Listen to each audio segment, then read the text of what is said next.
धनु राशि वाले लोगों के लिए दशम भाव के स्वामी है बुध। अब बुध का चतुर्थ भाव में होना अच्छा है, लेकिन वहीं पर नीच अवस्था में होना बहुत अच्छा नहीं भी है।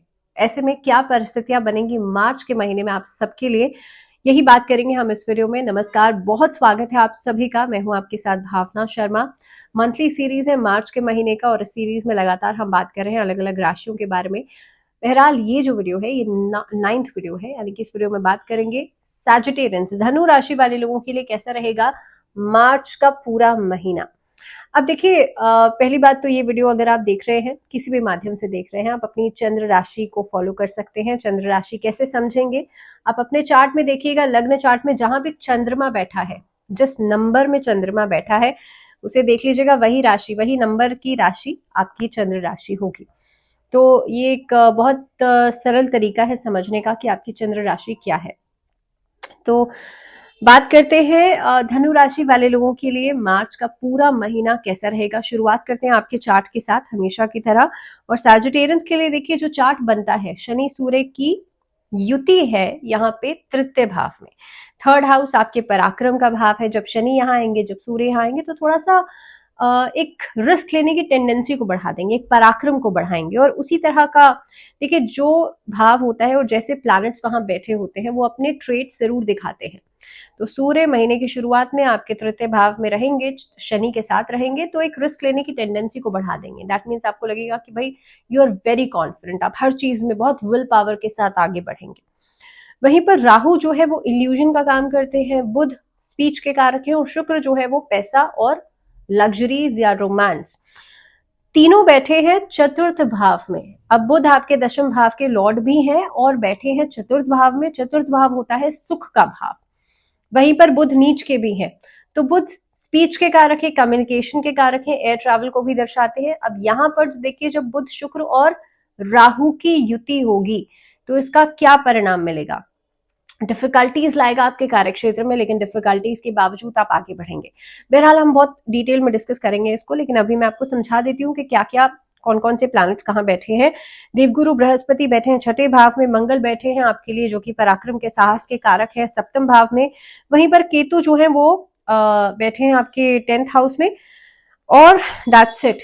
अब शुरुआत करते हैं सबसे पहले आपके कार्यक्षेत्र के साथ। तो जैसे मैंने पहले ही कहा कि दशम भाव के लॉर्ड हैं बुध, और ये बैठे हैं आपके चतुर्थ भाव में। डिफिकल्टीज लेकर के आएंगे, क्यों? क्योंकि बुध है नीच के कारक, बुध है अभी नीच में, नीच अवस्था में। और बुध जो है वो स्पीच के कारक भी हैं, कम्युनिकेशन को दर्शाते हैं, एयर ट्रैवल को भी दर्शाते हैं, इनफैक्ट स्किन को भी दर्शाते हैं। स्किन एलर्जीज अगर होती हैं तो ये समझ लीजिए कि बुध इस टाइम पे उनकी स्थिति अच्छी नहीं है।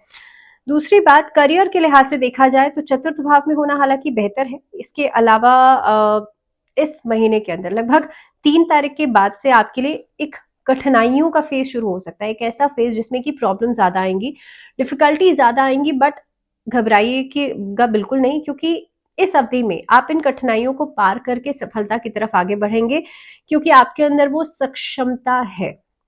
दूसरी बहुत इंपॉर्टेंट चीज ये है कि इस महीने में कोई भी अचानक से उठ करके कार्य करना अच्छा नहीं रहेगा। योजना बना करके, स्ट्रैटेजी बना करके, समय लेकर के कार्य करने में ही आपको सफलता मिलेगी।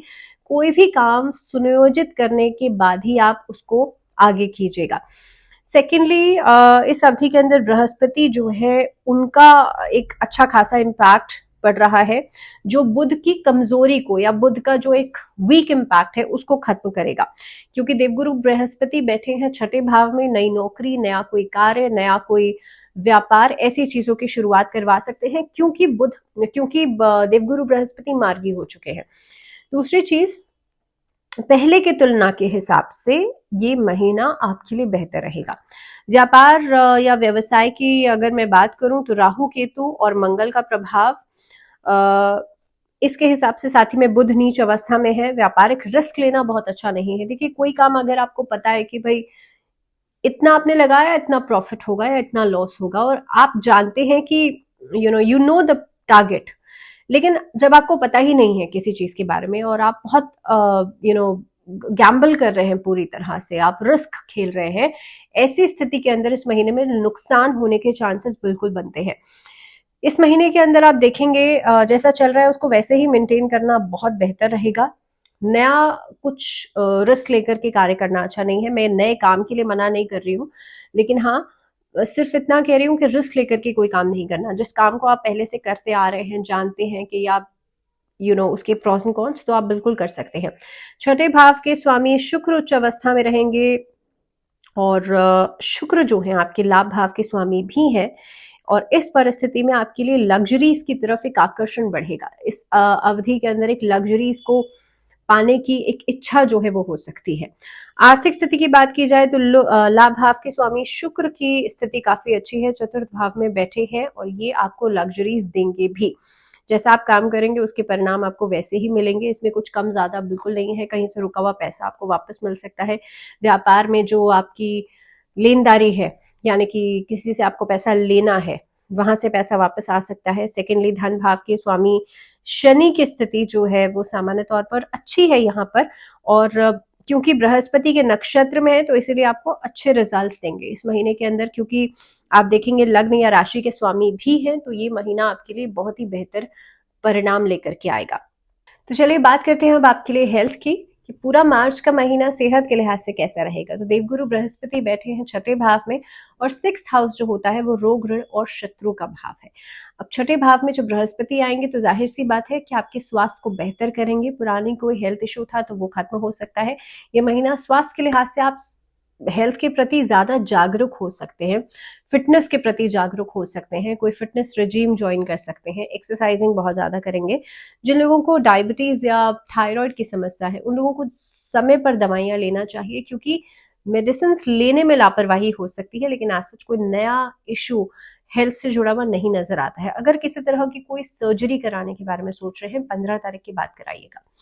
बात कर लेते हैं अब रिलेशनशिप्स की, रिश्तों के लिहाज से। देखिए, पंचम भाव के स्वामी यानी कि मंगल बैठे हैं आपके सप्तम भाव में, शादी की तरफ इशारा करते हैं। अगर आप किसी लव रिलेशनशिप में हैं, आपको शादी का प्रपोजल मिल सकता है इस महीने के अंदर। आप देखेंगे आपके पेरेंट्स की तरफ से रजामंदी मिल सकती है लव रिलेशनशिप्स के लिए, नए रिश्तों की शुरुआत हो सकती है। ये महीना काफी हद तक स्टेबिलिटी लेकर के आएगा आपके लव रिलेशनशिप्स में।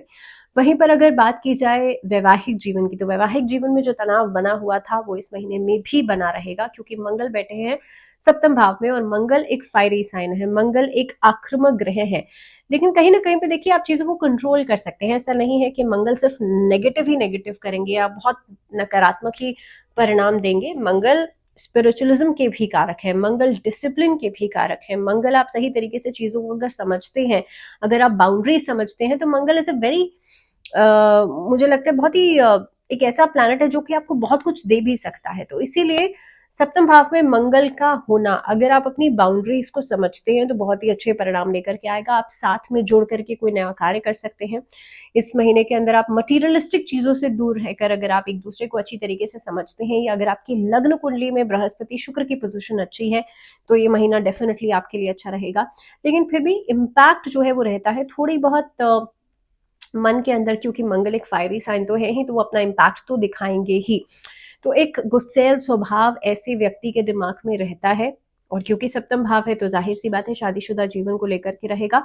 तो ये पार्टनर को समझने की जरूरत है कि आप इस समय पर चीजों को स्टेबलाइज कर लें। दूसरी बात यह है कि इस महीने में किसी नए कार्य की शुरुआत करना भी आपके लिए अच्छा रहेगा।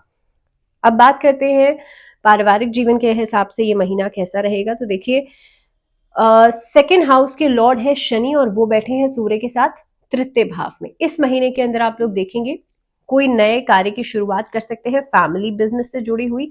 इस महीने में गेट टुगेदर्स हो सकती हैं, लेकिन भाई बहनों के साथ अभी जो चैलेंजेस या रिश्तों को लेकर के जो कहा सुनी मनमुटाव चल रहे थे, वो अभी भी चलते रहेंगे।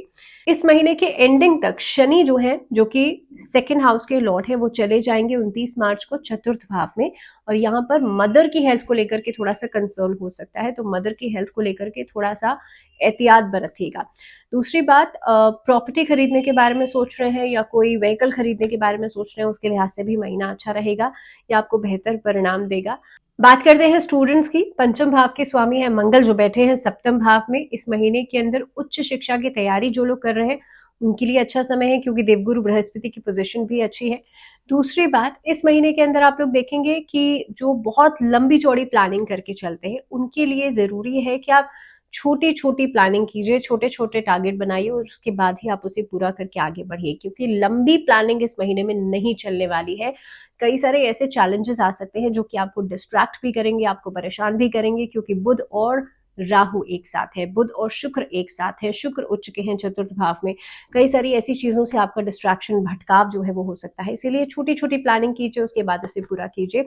धनु राशि वाले लोगों के लिए, क्योंकि अगर मैं स्टूडेंट्स के लिए बात करूं तो कुछ ऐसी डिफिकल्टीज आपको पढ़ाई लिखाई में हो सकती है। मान लीजिए याद करने में समस्या आ रही है, मैं प्राइमरी एजुकेशन की बात कर रही हूँ, उच्च शिक्षा की बात नहीं कर रही हूँ। याद करने में समस्या या चीजों को रिटेन करने में समस्या आ सकती है। ऐसी स्थिति में भगवान गणेश की पूजा आप बच्चों से करवा सकते हैं। अगर बच्चों के पास इतना समय नहीं है तो सिर्फ और सिर्फ उनके हाथ से एक छोटी हरी इलायची आप भगवान गणेश को अर्पित करा सकते हैं, या माँ सरस्वती का एक चित्र वो जहां पर बैठ करके पढ़ाई करते हैं घर के नॉर्थ ईस्ट में लगा सकते हैं। उनसे कहिए कि डेली आप माँ सरस्वती को सिर्फ प्रणाम भी कर लेंगे तो भी अच्छा रहेगा। दूसरी बात, इस महीने का एंडिंग आपके लिए कुछ अच्छी खबर लेकर के आ सकता है, क्योंकि एग्जाम्स भी हैं, बोर्ड एग्जाम्स का समय भी है। धनु राशि वाले जो स्टूडेंट्स हैं वो काफी हद तक प्लानिंग करके चलेंगे तो डेफिनेटली आपके रिजल्ट्स आपको बहुत अच्छे मिलेंगे। अगर उपाय की बात कर ली जाए, महामृत्युंजय मंत्र का जप करना आपके लिए अच्छा रहेगा, डिस्ट्रैक्शन को दूर करेगा, बिना वजह के भटकाव को खत्म करेगा। दूसरी रेमेडी आप लोगों के लिए रहेगी इस महीने के अंदर, ओम नमो भगवते वासुदेवाय, इस मंत्र का जप जरूर करना है, या फिर कृष्ण महामंत्र का जप जरूर करना है।